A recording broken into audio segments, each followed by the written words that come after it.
आज का ये दिन दक्षिण भारत के लिए एक प्रमुख पर्व के रूप में जाना जाता है।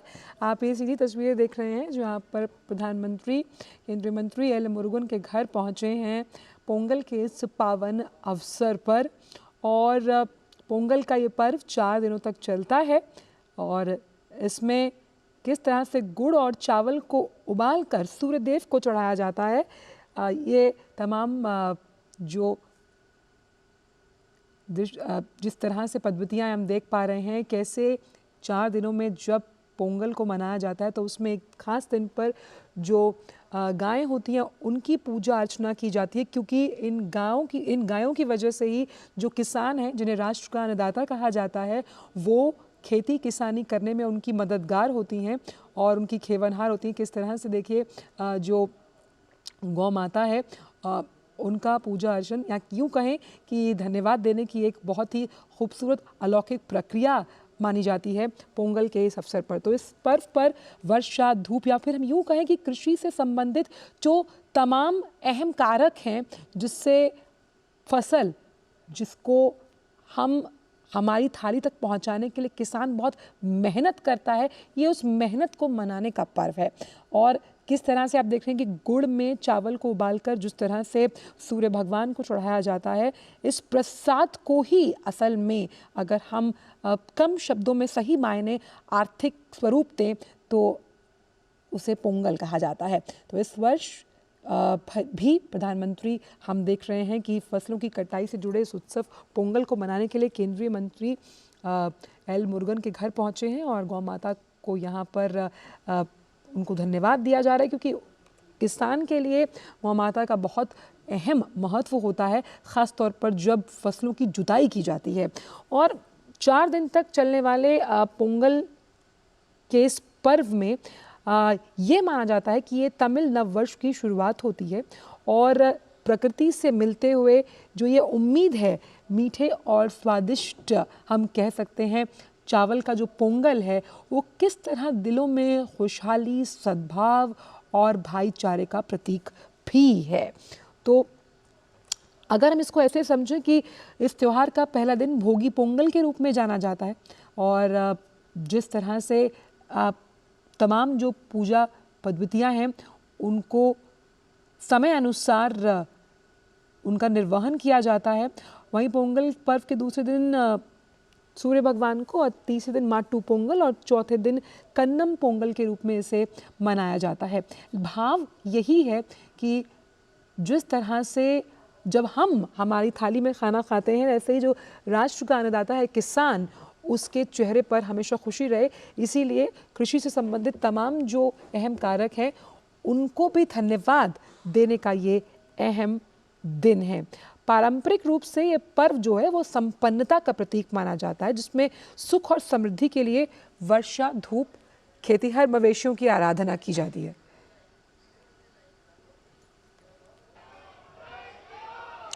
और आइए आपको सीधे लिए चलते हैं, प्रधानमंत्री इस वक्त पोंगल पर संबोधन दे रहे हैं, आइए सुनते हैं।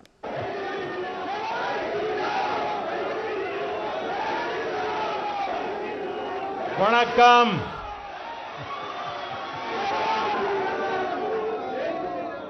आप सभी को पोंगल के पर्व की अनेक अनेक शुभकामनाएं।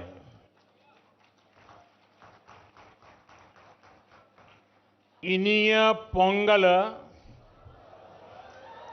नल्ला अड़तुक्कल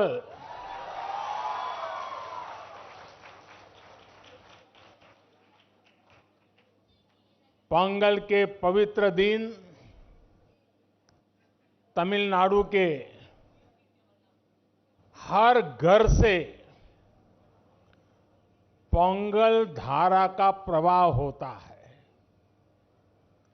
मेरी कामना है उसी तरह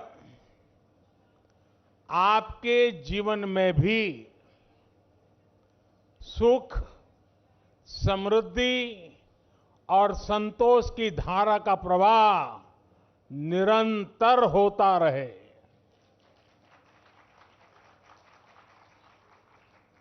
कल ही देश ने लोहड़ी का पर्व धूमधाम से मनाया है। कुछ लोग आज मकर संक्रमण उत्तरायण मना रहे हैं, कुछ लोग शायद कल मनाएंगे। माघ बिहू भी बस आने ही वाला है। मैं इन सभी पर्वों की सभी देशवासियों को बहुत बहुत बधाई देता हूं, शुभकामनाएं देता हूं। साथियों, यहां मुझे मेरे कई परिचित चेहरे नजर आ रहे हैं। पिछले साल भी हम सब तमिल पुथांडु के अवसर पर यहां मिल चुके हैं।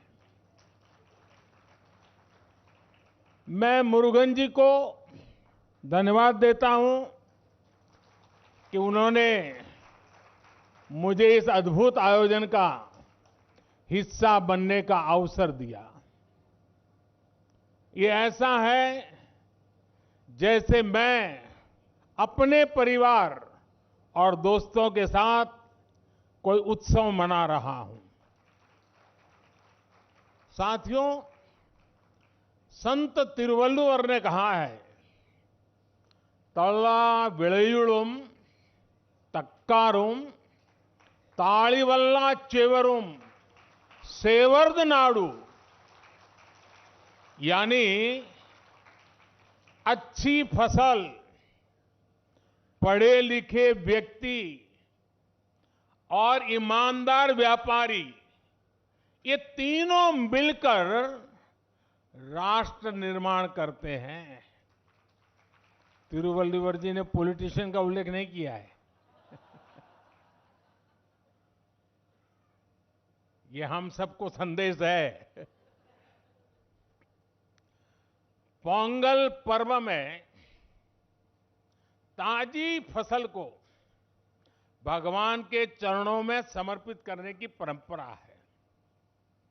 इस पूरी उत्सव परंपरा के केंद्र में हमारे अन्नदाता, हमारे किसान है। और वैसे भी भारत का हर त्योहार किसी न किसी रूप में गांव से, किसानी से, फसल से जुड़ा हुआ होता है। मुझे याद है, पिछली बार हमने इस बारे में भी चर्चा की थी कि कैसे हमारे मिलेट्स या श्री अन्न तमिल संस्कृति से जुड़े हुए हैं। मुझे खुशी है कि सुपर फूड को लेकर देश में और दुनिया में एक नई जागृति आई है।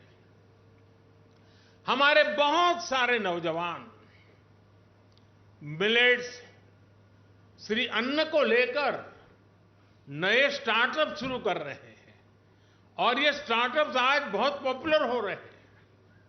श्री अन्न के उत्पादन से हमारे देश के 3 करोड़ से अधिक छोटे किसान जुड़े हुए हैं।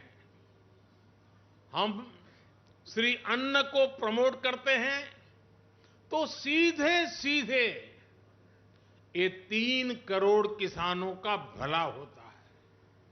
साथियों, पोंगल के अवसर पर तमिल महिलाएं अपने घर के बाहर कोलम बनाती है। सबसे पहले वो आटे का इस्तेमाल करके जमीन पर कई डॉट्स बनाती है और एक बार जब सारे डॉट्स बन जाते हैं तो हर एक का एक अलग महत्व होता है। ये तस्वीर ही मन लुभाने वाली होती है, लेकिन कोलम का असली रूप तब और वैभवशाली हो जाता है जब ये सभी डॉट्स मिला दिए जाते हैं और बड़ी कलाकृति बनाकर इसमें रंग भरा जाता है। हमारा देश और उसकी विविधता भी कोलम के जैसी है। जब देश का कोना कोना एक दूसरे से भावात्मक रूप से जुड़ता है तो हमारी शक्ति एक अलग रूप दिखाती है। पोंगल का पर्व भी एक ऐसा ही पर्व है जो एक भारत श्रेष्ठ भारत की राष्ट्र भावना को दर्शाता है। बीते समय में काशी तमिल संगमम और सौराष्ट्र तमिल संगमम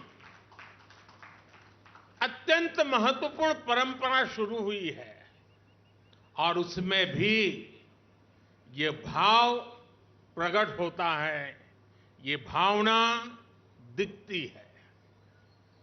इन सभी आयोजनों में बहुत बड़ी संख्या में हमारे तमिल भाई बहन उत्साह से हिस्सा लेते हैं। साथियों, एकता की यही भावना 2047 तक विकसित भारत के निर्माण की सबसे बड़ी शक्ति है, सबसे बड़ी पूंजी है। आपको याद होगा, लाल किले से मैंने जिस पंच प्राण का आह्वान किया है उसका प्रमुख तत्व देश की एकता को ऊर्जा देना है, देश की एकता को मजबूत करना है। पोंगल के इस पावन पर्व पर हमें देश की एकता को सशक्त करने का संकल्प दोहराना है। साथियों, आज यहां मुझे बताया गया बहुत से कलाकार और जाने-माने कलाकार, गणमान्य कलाकार अपनी प्रस्तुति के लिए तैयार है। आप सब भी इंतजार करते होंगे, मैं भी इंतजार करता हूं। ये सभी कलाकार राजधानी दिल्ली में तमिलनाडु को जीवंत बनाने वाले हैं।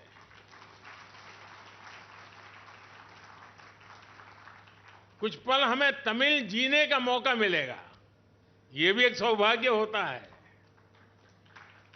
मेरे इन सभी कलाकारों भी अनेक अनेक शुभकामनाएं हैं। मैं फिर एक बार मुरुगन जी का धन्यवाद करता हूं। वणक्कम।